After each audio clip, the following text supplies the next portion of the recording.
guys, welcome back to Magic TV. My name's Craig. It is 9 o'clock on a Monday, which means it's time for a 5x5. Now, this is where I take 5 subjects related to magic.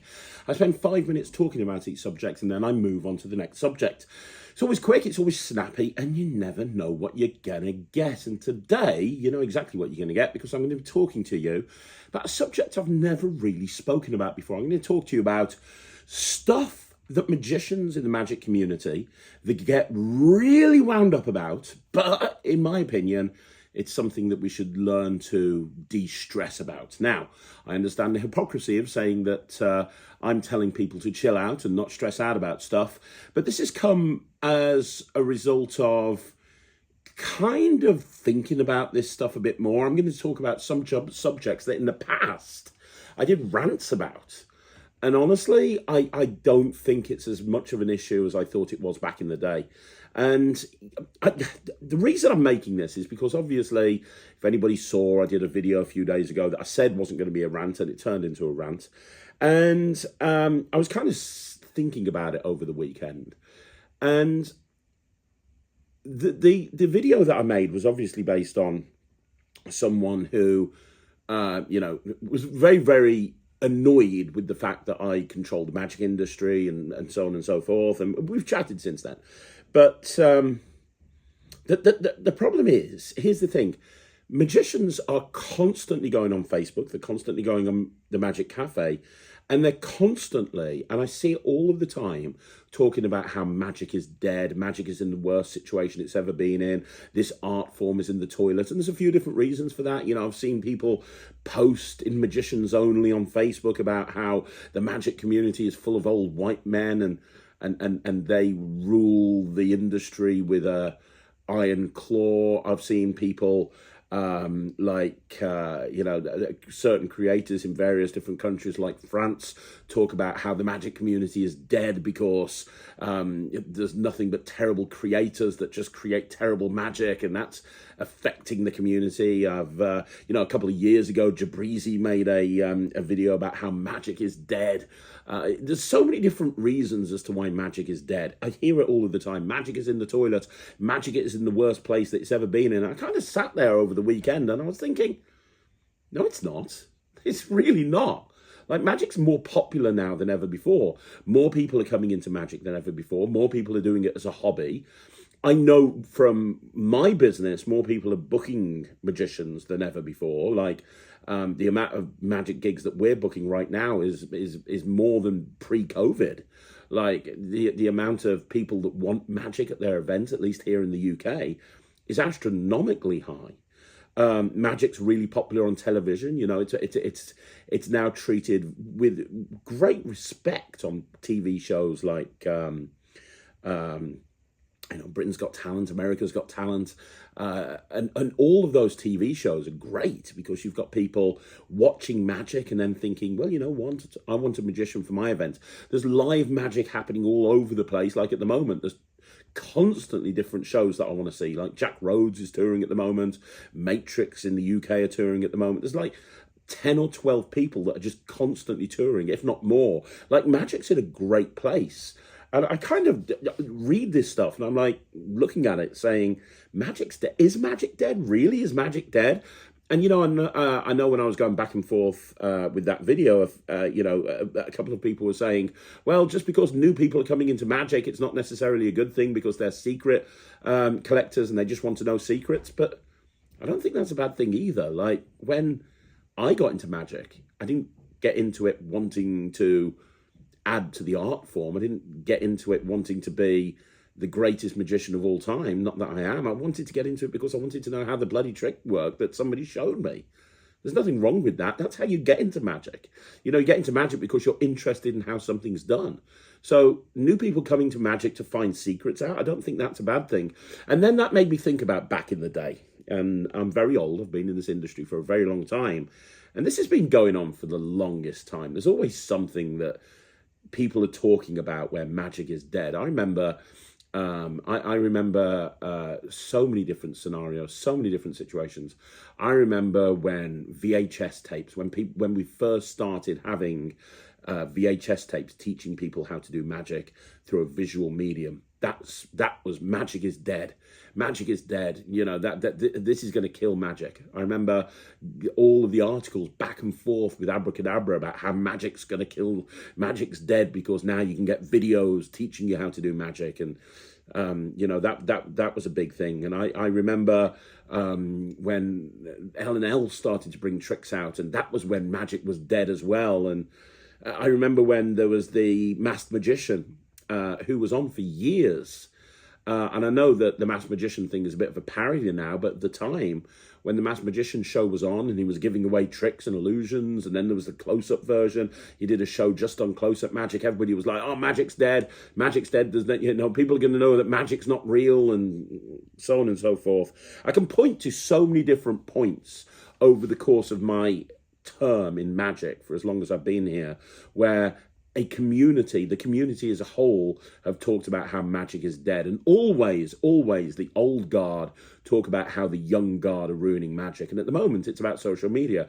It's about, well, it was the same when the internet came to be, and you know, at the beginning that was when magic was dead as well. But now it's social media, and it's, oh, magic's going to be killed because of social media. And I think we worry a bit too much. I really do. And this 5x5, it's going to be about 5 things that I think magicians stress about that are apparently going to kill magic. But in reality, I don't think they are, because magic's been going for a very long time, and it's going to continue. It's not going anywhere. If anything, I think magic's in the best place that it's been in a long time, and that's based on me being in this industry for a very long time. But you know what? Maybe I'm wrong. I don't know. I'd love to know your opinion, but I'm going to go through it right now.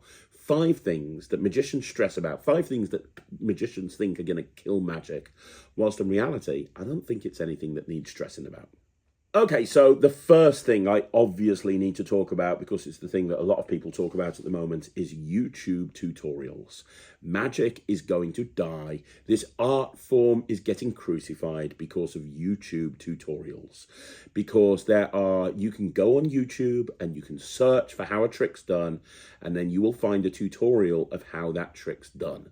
And information is too easily accessible, and this is going to kill the industry. This is going to kill magic because it's not an art form anymore. It's trivialized because you can find this information so easily. I couldn't disagree more about this if I tried. And in my video that I did the other day, which was a bit of a rant video, so you might not have seen it, so let me just reiterate that point now. For me, the best way to kind of look at this is if you look at wrestling. There's a lot of parallels between wrestling and magic. And one day I'll do a video about the difference, the similarities between magic and wrestling. But I've been a huge wrestling fan my entire life. I remember watching WrestleMania 2 as a kid and falling in love with wrestling, which is an art form in its own right. And you know, back in the 80s and even into the 90s, and especially early 90s, there was this thing in wrestling called kayfabe. And the whole point of kayfabe is everybody believed wrestling was real. And you protected that. You protected that wrestling was real. You know, I've just started watching the Mr. McMahon documentary on Netflix, and they talk about this, about how a wrestler back in the 80s beat up a reporter for even insinuating that wrestling was fake. And you know, they went to extreme lengths. I talked the other day about how Ted DiBiase, when he got the gimmick with the WWE or WWF as it was, with the $1 Million Man, he had to walk around paying for everything with $100 bills and drive around in limos because he had to live that lifestyle. People had to believe that he really was that character. And sort of towards the mid to the late 90s, the curtain kind of got pulled back a little bit. People started to realize that wrestling was predetermined, and everybody said that it was going to be the end of wrestling. Well, it's not. You know, WWE are setting sales records every single month. There's another record that's been broken. AEW have a rabid fan base. There's a lot of independent wrestling shows that are going out there, and it's as popular than ever before, right? It's really, really popular. People knowing that wrestling is predetermined does not mean that it hasn't become more popular than ever before. And it's the same with magic. You know, people say that magic is dead because that information is accessible, more accessible because of YouTube and because of the tutorials on YouTube. I don't necessarily see that as a bad thing.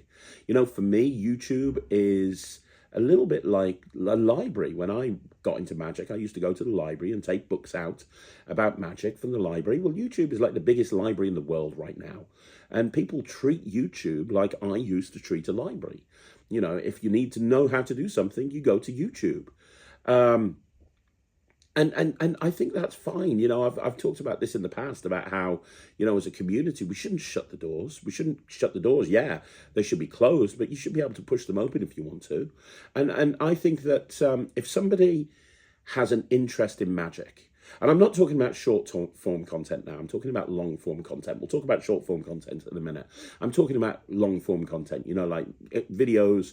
And I'm not talking about breakdowns of an act or anything. I'm talking about, you know, somebody spending 15 minutes teaching a cut deeper force or whatever it may be, or somebody teaching an Elmsley count, or somebody teaching whatever it may be, right? I don't see that as a bad thing, because if somebody is interested enough to go on YouTube and sit there and Google about how magic's done and watch a bunch of videos that are like half an hour in length, 20 minutes in length, 40 minutes in length, if somebody's invested enough and interested enough to do that, then why should we be looking at that as a problem? Why should we be pushing that person away? You know, they've invested time, and surely that's okay. Like, if I want to learn how to play piano, and I go on YouTube and I look at piano tutorials, am I not allowed to learn how to play the piano anymore? And people will go, well, it's a different thing because magic has got secrets and we have to keep those secrets guarded, else people will know how it works. Well, no. Somebody could go and watch a video exposing a thumb tip, and I could go and show them a trick with a thumb tip literally the next day, and they wouldn't have a clue. Somebody could go and watch a tutorial on a double lift, and I could go and show them a trick the next day that involved a double lift and blow them away. I just could. And that's not because I'm the best magician in the world. It's because, you know, when you watch an exposure video, you're learning that move, but you're not learning it in the frame of a routine. So I don't think at all it's an issue, but it's doing good. It's getting more people into magic, and this is where somebody's going to say, well, more people getting into magic is a bad thing. Well, no, it's not. More people getting into magic, more people interested in magic. It means that there's more creators, more people are spending money on magic. Now that people will say that's a bad thing, but no, because that means that there's more conventions, there's more people really pushing themselves to create unique and different acts, which means that there's more of a buzz about magic. There's more of a buzz about magic. It means that more people are going to want to book magic. It's just good in general. It really is. But also, you know, who is meant to police this? I've heard people say there should be an authority that polices the internet. Well, why is that a good thing? Why should we police the internet? So what this authority that polices the internet and stop? So there's, you know, we've heard before, you know, I did a video on this recently. People like me should be blackballed from the community. I should not be allowed to conventions. That would include anyone doing tutorials. So that would include Lloyd Barnes, Javier Fuenmayor. Hell, that would include Murphy's Magic, who put tutorials on every Saturday on how to do magic. It would include a bunch of people. The entire Murphy's Magic team should be blackballed from magic conventions, blackballed from everything, and they should not be allowed to post online or go into groups or anything like that because they're doing tutorials, right? That's basically what some people say. But why? Like, if somebody's showing an interest in magic to the point that they're going on YouTube and they're finding videos out and they're watching those videos and learning magic, why should we stop them from doing that? Like, I've done an interview recently with Alon from the Magic Alon Society. He's a very smart, very, very intelligent 15-year-old lad who has literally built a community from the ground up that is doing wonderful things. He's currently got over 1,000 members that are super, super, super invested in everything they do. They've had free lectures from amazing magicians on business and on how to perform and God knows what. They're currently doing a creativity challenge. Like, he openly said in his interview with me that he got into magic because of finding YouTube. And he had an interest in magic. He went on YouTube and he got really obsessed with watching magic videos. And that's what made him want to learn how to do magic. And then he progressed from YouTube to various magic shops and so on and so forth. And now he's built this community, which is doing the power of good. But he openly said if it wasn't for YouTube, he wouldn't be here. So if we've got this place that's governing online activities for magicians and stopping anybody in magic from posting stuff online on YouTube or other platforms, teaching people how to do magic, unless, and if they do, they're being blackballed, then we're stopping all of the good that YouTube is doing as well. All of the people that are coming into magic, that are learning magic through YouTube, we're pushing those people away. You're never going to be able to get them in. How is people supposed to find magic? A lot of people I speak to, and they're like, new people into magic that have got YouTube and they've found my channel, for example, and they're like, I didn't even know there was magic shops. I didn't even know that thing existed. I didn't even know you could buy magic online. I don't see YouTube exposure as being a problem at all. And, let's just say worst case scenario, somebody's gone to an event and they've seen somebody do an ambitious card, and they've searched on YouTube well, they wouldn't know how to call it ambitious card. They might call it card coming to the top of the deck tutorial, whatever. And they find a video teaching you how to do a simple double lift, put the card in the middle of the deck and it comes to the top. If they've really got no interest in magic and they're just a secret searcher, and they don't really care, they just wanted to know how that trick's done, they'll watch that video and then they won't watch anymore. And in all likelihood, they'll probably forget about it anyway. So the next time they see a magician, they'll probably have forgotten about it. Or it'll be one of those people that you meet at a gig that goes, oh, you're going to do a double flip. They call it a double flip. And you go, oh, no. And you do a double lift anyway, and they don't even realize. They're not going to be invested in it to watch hours and hours of YouTube videos. It's just not going to happen. There's stuff that I've searched for on YouTube in the past because I've seen something and it's made me search for it. I've looked at that information, satisfied my curiosity, and then I've just forgotten about it. And it's because I can only retain so much information. And the YouTube algorithm works very simply. If you're searching for lots and lots of videos teaching you how to do magic, then they're going to show you lots and lots of videos. But if you're searching for videos and you're watching videos and you're watching them all the way through, and YouTube kind of goes, oh, okay, this person's looking for lots of videos on magic, I'm going to show them more videos, that means you're kind of interested in magic. And you've only searched for one, and just to learn a secret, half of the time you're not even going to find a secret anyway. Or if you are, it's going to be something that you forget. I just don't see an issue here. I don't see how YouTube exposure and tutorials on YouTube are destroying the industry. What I do see is how it's doing a lot of good. I do see how it's doing a lot of good. And there's a lot of people out there at the moment that haven't really got much money. Why shouldn't they be in a situation where they can search online and get free information? I don't see that as a problem. That's all I did with the library back in the day. So the first thing is YouTube exposure. I don't see YouTube exposure as something that we should stress about. I don't see it as a performer. I don't see it as an issue. As a creator, I don't see it as an issue. I just don't see it as a problem. Okay, so the second thing that I know a lot of magicians stress out about, and here's the thing, I'm going to be slightly hypocritical now because I used to stress out about this. I've done full-on rant videos about this, but as I've progressed in this industry and I've found more out about what happens behind the scenes, I kind of don't see it as much of an issue. And that's magic shops stocking shit magic tricks. Now, I've done videos about this. I've done rants back in the day, back in 2020, 2021, where I would rip into Murphy's Magic and say, how are you allowing people to bring these tricks? Why are you wholesaling them and then pushing them out to magic shops? Why are you doing that? This is ridiculous. This is a terrible trick. This is the worst trick I've ever seen. Why would anybody want to stock this trick? Blah, blah, blah. I've done that. I've been there. I've been that guy. I've done that. But here's the thing, in retrospect, it's absolutely no big deal. Because normally, you can see a bad magic trick from a mile off. If it's not got a trailer, that's a warning sign. If it has got a trailer, unless it's high production quality, you can normally tell if the trick's not going to be very good. Now, occasionally something will come out and it's got really high production value in terms of the trailer looks good and there's live performances, but it ends up being terrible.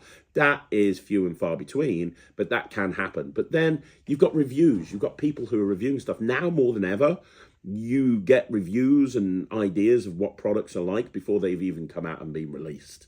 Like, look at the Magic Cafe latest and greatest forum, for example. That forum basically borders on exposure. I mean, the whole idea of the forum is to speculate on method. So it's not really that the people there are doing anything against the rules of the forum. But, you know, you'll have people, the second that a trick is announced, people will be going on there talking about how they think it's done. And then you'll have people talking about how terrible the method is that haven't even watched the tutorial. So if a trick comes out and it's not very good, within 0.2 seconds, the entire community knows about it. I mean, it's very difficult to bring a bad trick out now and not have... It's not like the old days before the internet, where you had to wait 3 months for a magazine to review a product. That doesn't happen these days. These days, you're going to find out about whether a trick's good or bad straight away. But the other thing is, whether a trick is good or bad, it's subjective. And I'll give you a couple of examples. So I remember back in the day when me and Dave Penn used to do the Wizard product review, and this thing came out, this dove, this automatic dove. It was a fake dove, and it was the worst trick I'd ever seen in my life. And me and Dave Penn took the absolute pee out of it. We thought it was hilarious. We gave it 0%. We gave it trash of the week. It was just dreadful. 3 or 4 years later, somebody got through to the semi-finals of Britain's Got Talent doing that trick. One man's trash is another man's treasure. I famously, on this channel, smashed an NPAD to bits, saying it's the worst trick I've ever seen, and it was a rip-off. I still believe that. I still think the NPAD is the worst trick ever to be released since I've been reviewing product. I just think it's terrible. But I was speaking to somebody at Magic Live who does like a silent act on stage, and they have it in their silent act, and they have music playing over the top of it, and the sound of the NPAD isn't an issue. And in that environment, they're like, hey, this is kind of like a feature of my act. And I've booked big gigs because of this pad. And I'm like, great, don't let me anywhere near your show. I might be tempted to smash the pad up into bits. But that's an example of something that I think is terrible. One of the worst tricks that ever has been created, but other people love it. I gave a very bad review to that trick with Wikipedia, an acronym or whatever it may be. I hated that trick. I hated it with a passion. The amount of people have said that they love it. I went to the Magic Bar Live the other week, and I watched Chris Williams perform it on stage. Not Chris Williams, no, sorry, my bad. Strike that, reverse it. It was one of the other performers, and I can't remember who, because they were all amazing. But one of them did this trick and did a decent job of it. I still didn't like the trick, but I can't argue that the way that he presented it, it's Jay Gatlin, that's it, it was Jay Gatlin. I can't argue that the way that Jay presented it worked in the context of his show. Still doesn't mean I like it, still doesn't mean I'm going to want to do it, but if I was the person in charge of quality control at Murphy's Magic, I would have said, no, we don't want that one. But then there's somebody there that's made it a feature of their show that wouldn't have that because of a decision that I made. You know, I used to be on my high horse going, well, you know, there should be quality control at Murphy's Magic. But here's the thing. Murphy's Magic are a wholesaler. They wholesale in everything. It's up to the shop to decide what to stock and what not to stock. And if they want to stock everything, by all means, let them stock everything. But, you know, there's certain shops that don't stock everything. Monster Magic does not stock everything. Alex from Monster Magic is famously constantly talking about he's only going to stock the stuff that's good, in his opinion. And that's absolutely fine. Here's the thing with Murphy's Magic. How are they supposed to choose what's good and what's not good? They just wholesale. It's a little bit like Costco. Went to Costco last week to get some more bicycle cards. And when I was there, I was looking around, and there was toilet paper that was really expensive. And then there was toilet paper that looked like sandpaper that would probably rip your arsehole into pieces. They sold it. They knew it was bad toilet paper. But there's going to be somebody out there that buys it. That's the toilet paper that they need for whatever it is they're buying toilet paper from. If they had quality control at Costco, they would probably not buy it in. But they know that they've got customers who would find that useful. So, you know, the way to deal with this is not to do what I used to do, which is bitch and moan about terrible tricks and Murphy, sort yourself out. The way to deal with this is just to kind of say, Well, I'm going to check the reviews. I'm going to look online. I'm going to wait before it comes out and see what the general consensus is from the community. I'm going to look at some of the online review shows, and then I'm going to make a decision as to whether it's any good or not. Have I been burned? Yes, I have, many times, by terrible tricks, and I guarantee you I will continue to be burnt again in the future. And, in my review show, I regularly give 0% to tricks, as you guys know if you watch this channel on a regular basis.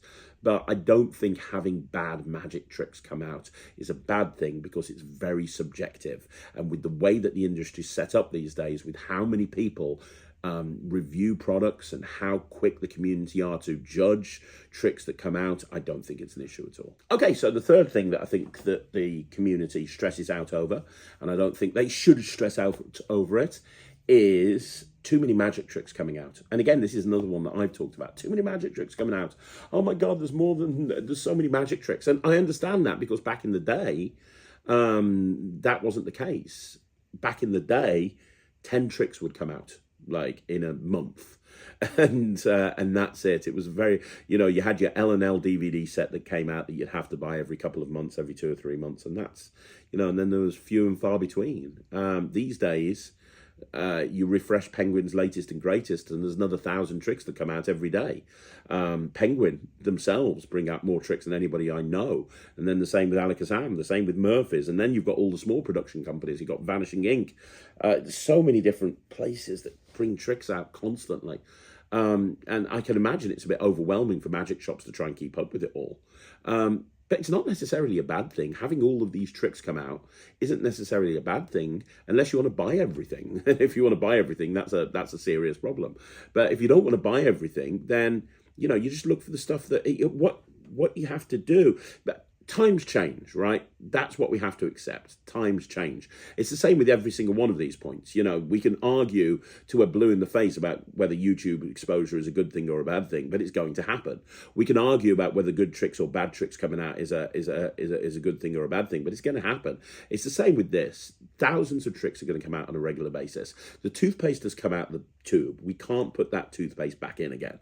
So because of that, we just have to accept it. And we just have to become more selective with the tricks that we buy. There's certain creators that I know that if something comes out, I'm going to buy it because I know it's going to be good.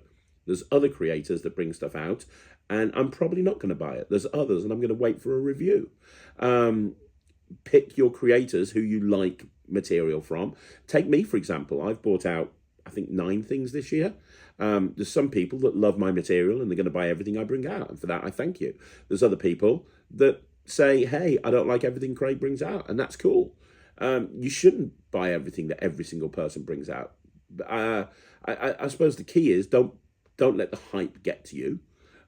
If you're worried about so many tricks coming out and what should I buy next and what should I buy first and which one should I pick up, look at the reviews. Look at what the community is saying. Like I said, the community are going to be very quick to judge what's good and what's not good.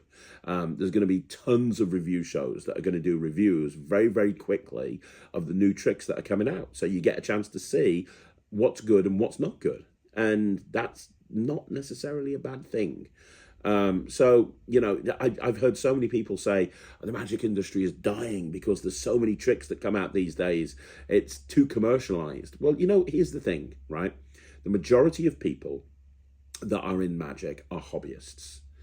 They perform socially for friends and family, and they might not necessarily be paid professional magicians.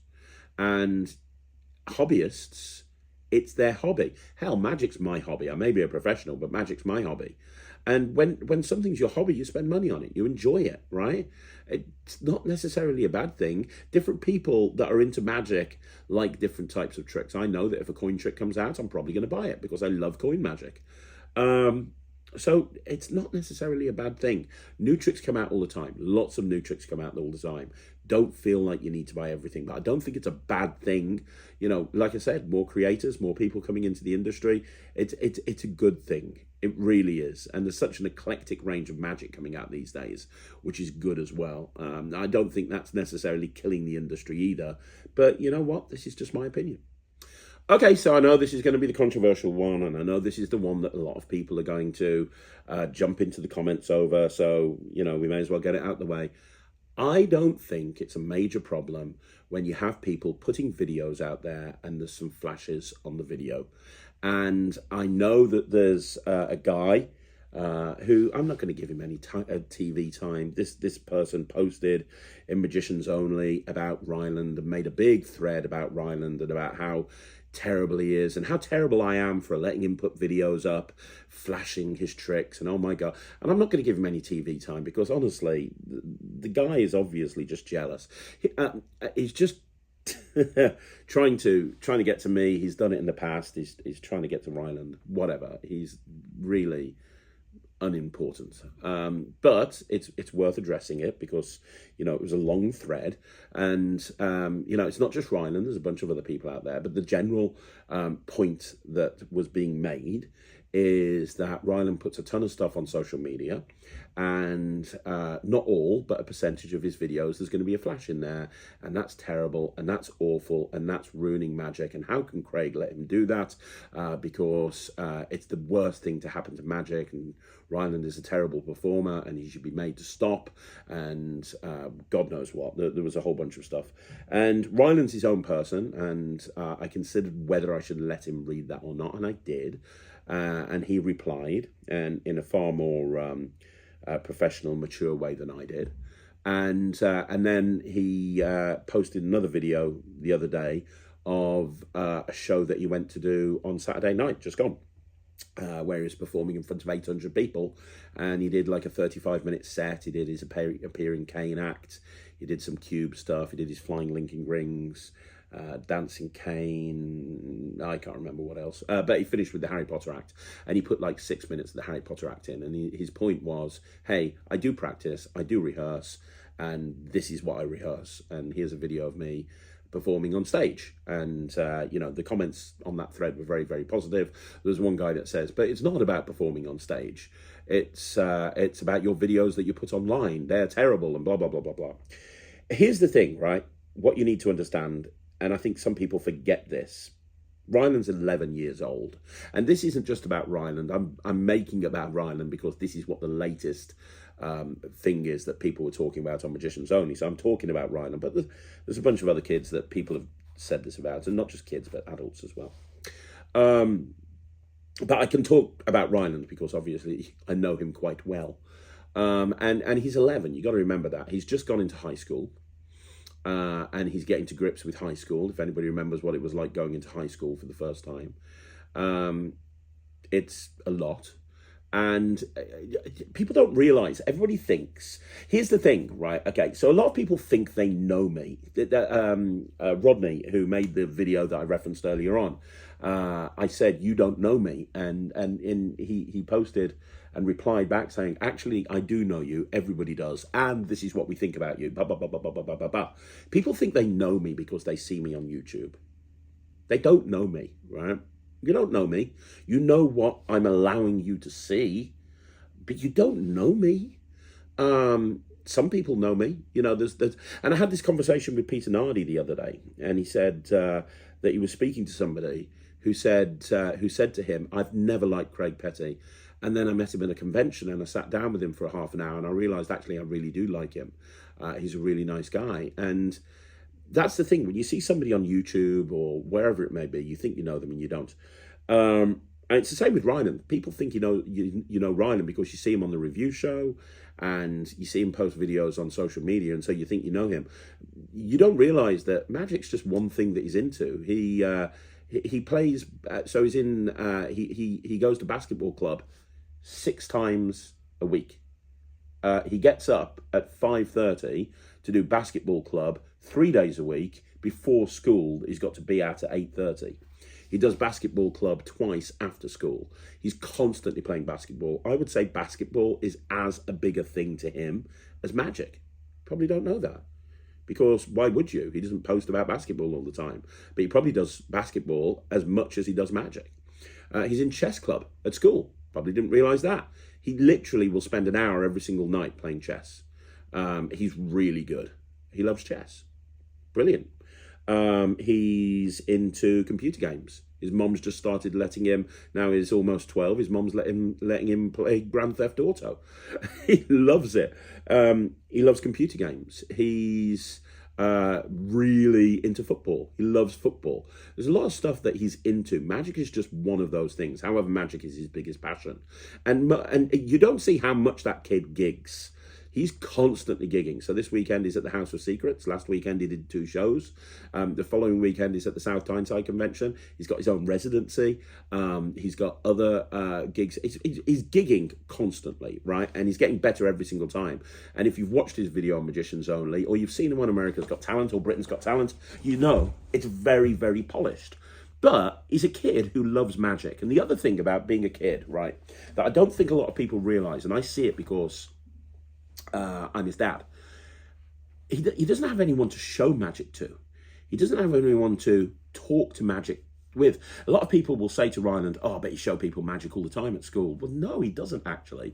Because when he shows people magic at school, he normally gets, can you tell me how it's done? And he just has to go, no, and it's kind of really frustrating for him. And he's got no one he can talk to about how, oh, I'm working on this appearing cane routine at the moment. He talks to me about it, but he's got no one to talk to outside of the YMC that he meets up once a month. He's got no one to talk to at school about that sort of stuff, right? So his outlet when it comes to doing magic is social media. And he loves putting videos up on social media. Now, are all of them perfect? No. Does he flash sometimes, occasionally? Yes, he does. And we've caught them in the past and we've pulled them down and we've said, do it again. But his focus when he's practicing, bearing in mind he's got all these other extracurricular activities, his focus when he's practicing is practicing his show. Like he's been working on this 20-minute piece to music over the last 6 months. He's working on this Orange Juice act. He's working on this superhero act. He's working on a new show that he wants to debut at the Newmarket Magic Convention. That is when he'll spend about an hour and a half every night practicing magic, but that's what he's doing. He'll literally go into my studio and he'll set up the music and he'll be doing it over and over and over again.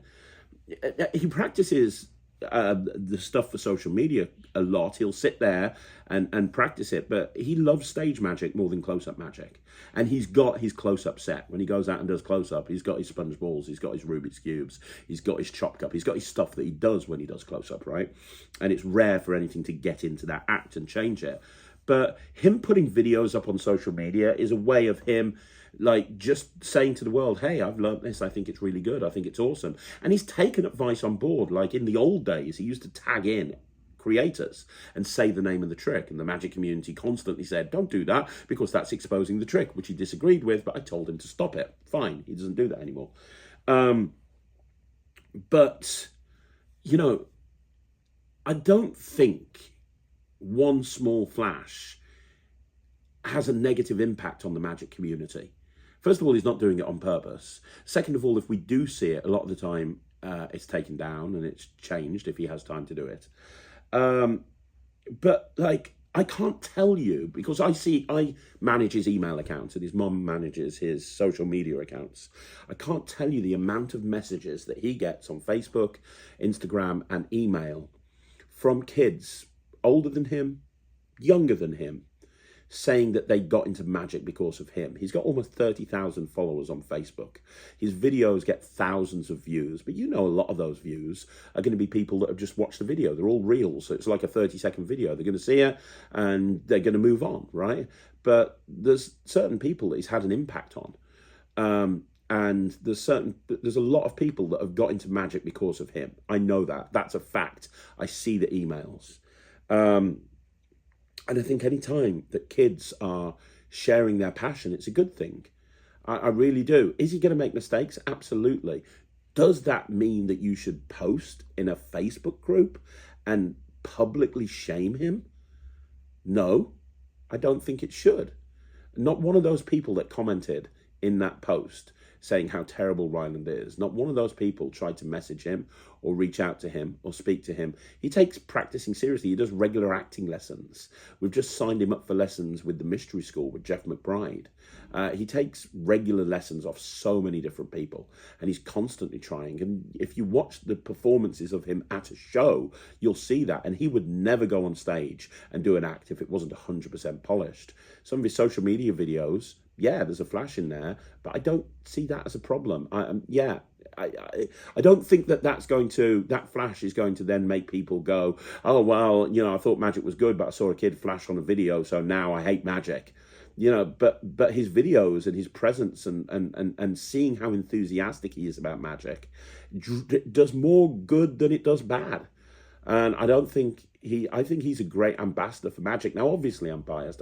He's my son, but the overarching point about this is flashing in a video a bad thing? And I don't think it is. And I wish the people that have spoken out about him and other kids and other people, I wish they'd put a video up there, because I never see that.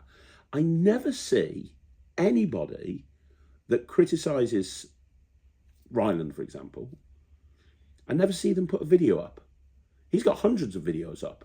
He's got videos of his YouTube channel is full of performances at various different events on stage, and kid shows and close-up and illusion shows. He puts videos up all of the time. Anybody who criticises him, I've never seen a single video of theirs. And he's open to criticism, but, you know, the flashing thing, I don't think it's an issue. I've spoken to him about it, and there's a few times more recently that I've said to him, no, that's not going up. But I'm not always around to check this stuff, and his mom doesn't know. I'm not always around to check this stuff. But when I am, you know, we try our best to make sure that he's not flashing. But he's a kid, he's 11 years old, he's going to make mistakes. He's still learning, and he's excited. He's excited to share it with the community. And I think that should be encouraged and not torn down. And that goes to anybody who's sharing magic on video, not just Ryland, but everybody. And that's just my opinion. Okay, this is the final one, and this is probably going to be fairly controversial as well, because I have gone mental about this stuff in the past. And that is people exposing magic tricks in short form content on TikTok and Reels. I'm talking about full-on exposure videos showing how a trick's done, like a 30-second video of a guy showing a bottle, and it's a squidgy bottle, then puts it in a bag and it vanishes. Full-on exposure videos. I have gone mental about this in the past. I've done full-on rants about people like Dan Rhodes. I've done full-on rants about people like Rick Lax. I've done full-on rants about people like Justin Flom, about how they're ruining magic. So how can I sit here and say that magicians stress out too much about this? Because I've kind of sat down and thought about it, and I think that it's not as big an issue as I made out and other people make out. Now, don't get me wrong, I don't agree with what Rick Lax is doing. I don't agree with what Dan Rhodes is doing. I don't agree with what Justin Flom is doing. I think that it's wrong that they do that. I think it's wrong that they expose magic on YouTube. Sorry, magic on short form content and TikTok and Facebook Reels and stuff like that. Yes, I think that's wrong. However, I don't think it's ruining magic. I don't think it's really going to make too much of an impact, because here's the thing. If you're putting a video on TikTok exposing the vanishing bottle, for example, which has been exposed a million times, I've lost count of the amount of times I've seen people expose the vanishing bottle on TikTok. And here's what happens. You know, you're on your For You page, and you flick and you see a video, and you flick and you flick and you flick and you flick, and you don't take it in. Like, Ryland doesn't realise that his phone is linked up to my phone. I've got it linked, so I can see exactly what he's doing at all times. And he went upstairs to his bedroom the other day, and I wanted him to get something for me. 45 minutes later, I was like, "Right, why are you not down here?" And he's like, "Oh, sorry, I was busy." I'm like, "You're not busy." And he says, well, I was like, "What were you doing?" He's like, "Oh, I was packing for school." I'm like, "Don't lie to me, kid. What were you doing?" He's like, "Nothing." I'm like, "Right, okay, you were on YouTube, you were on Shorts, weren't you?" And he's like, "Yeah, okay." And I said, "Do you know how many shorts you looked at?" And he went, "Only 5 or 6. My phone's linked to his device." So I was like, "Right, let me have a look here." you watch 72 shorts, dude. 72 shorts. He's like, really? I'm like, yeah, you watch 72 shorts. I can see them here. I'm like, describe one of these shorts. Describe what you just saw. He can describe one out of the 72 shorts. And that was shorts that he was watching that he was really interested in based on like stuff he's interested in, like Gorilla Tag and Zelda and Magic and football and basketball, chess and all of this stuff. But he still couldn't describe what he just saw because he'd just been overloaded with so much information. And that's the thing with short form content, right? You just flick. It's almost like a mindless thing. Flick, flick, flick, flick, flick. Even if you stop and you see a full-on exposure video of a trick, you're then flicking. You'll see something else and you'll see something else. You'll forget about it. And you probably, by the time you put your phone down, you've forgotten that exposure video. But even if you haven't, even if it's made an impact on you and you sat there and watched it 5 times, within a couple of days, bearing in mind there's going to be more flicking happening, they'll have forgotten. And here's the case in point. The Vanishing Bottle is my opener in my cabaret show. I do my cabaret show a lot. I perform a lot. I perform probably more than most magicians in the UK. I'm constantly performing. Vanishing Bottle is my opener. I have taught my Vanishing Bottle routine to many people, one of which is Thomas Maloney. Thomas Maloney does Vanishing Bottle a lot. In cabaret, in kid shows, God, on a 5x5. We've both performed Vanishing Bottle a lot, and I'm fairly sure that neither one of us, well, I know I haven't spoken to Thomas about this, but I think he would have told me, I'm fairly sure nobody has, bearing in mind, this is the opener. I know thousands of magic tricks. I could open with pretty much goddamn near anything. I open with Vanishing Bottle because it's a great way to get my character across. It's a great way to set up the narrative for my show, same as Thomas. If I thought for a second I was going to have an issue there and I was going to have somebody go, oh, I saw this exposed on TikTok, I wouldn't do it. But I've done that trick thousands of times over the last couple of years. And Vanishing Bottle has been exposed more than most tricks on TikTok. Never once has people gone, hang on, I know how that works. And I trust me, I do cabaret in some really hostile places. When I perform at Smoke and Mirrors, Mark Bennett will tell you, which is that when Smoke and Mirrors, it's a lesson in heckling. If they think that they can catch you out on something, they will.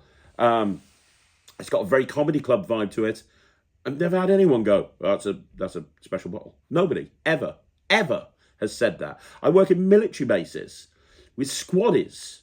Nobody ever once has said, I saw that exposed on short form media. Now, will somebody think that, but not say it? Maybe, possibly. I don't know, because nobody's come up and said it to me. And regularly, I'll run to the toilet after the show because a very famous, well-known magician said to me, you want to know what the audience really think? You go and sit in a toilet cubicle afterwards and you'll hear them going in and talking about the show. And never have I had anyone say anything about Vanishing Bottle. So I don't see how short-form exposure is going to have a major problem on the magic community. I don't. Yes, are people going to see it and go, oh, okay, that's how it works? Yeah, but within 5 minutes, they'll forget about it. And I think that all of the time we spend debating and talking about TikTok is going to ruin magic. And I'm one of the guys that said that. I think that it's not. I don't think anything's going to expose magic. If anything, or anything's going to destroy magic. I think if anything, it's just raising awareness. You know, there's people out there that are putting stuff on TikTok. Sometimes they expose stuff, sometimes they don't. I don't agree with the exposure. Like I said, I don't agree with people like Dan Rhodes, Rick Lax, Justin Flom. I don't agree with them. But I don't think what they're doing is going to have a negative impact on anyone that comes to my show. Anyone that wants to book an entertainer or a magician, I don't think it's having a negative impact on that. I really don't. So there you go, guys. That's another 5x5 in the bag. I want to know what you think in the comments down below. Now, you might think I'm full of it, in which case that's your opinion. Let me know in the comments down below. If you think that flashing is an issue, if you think that social media is an issue, let me know in the comments down below. I just think as a community, there's stuff that we stress out about, and I don't think that we should, because I don't think it's a major problem. But let me know what you think in the comments down below. Excuse me. Now, don't forget, if you want to see more videos like this, like the video, subscribe to the channel, leave a comment down below. And if you're on the Netrix, remember, it's upload day today and tomorrow. I am putting tutorials for 8 routines with David Stone's tool. We're adding a new section into the Netrix, all about tools. So for all the people that said, where can I learn Craig's routines about tool? They're in the Netrix. You can go to www.thenetrix.com. There's thousands of tricks on there if you want to sign up. And if you are already a member, they're getting uploaded today and tomorrow. But there you go. Thank you once again for joining me. I'll see you again soon. My name's Craig from Magic TV.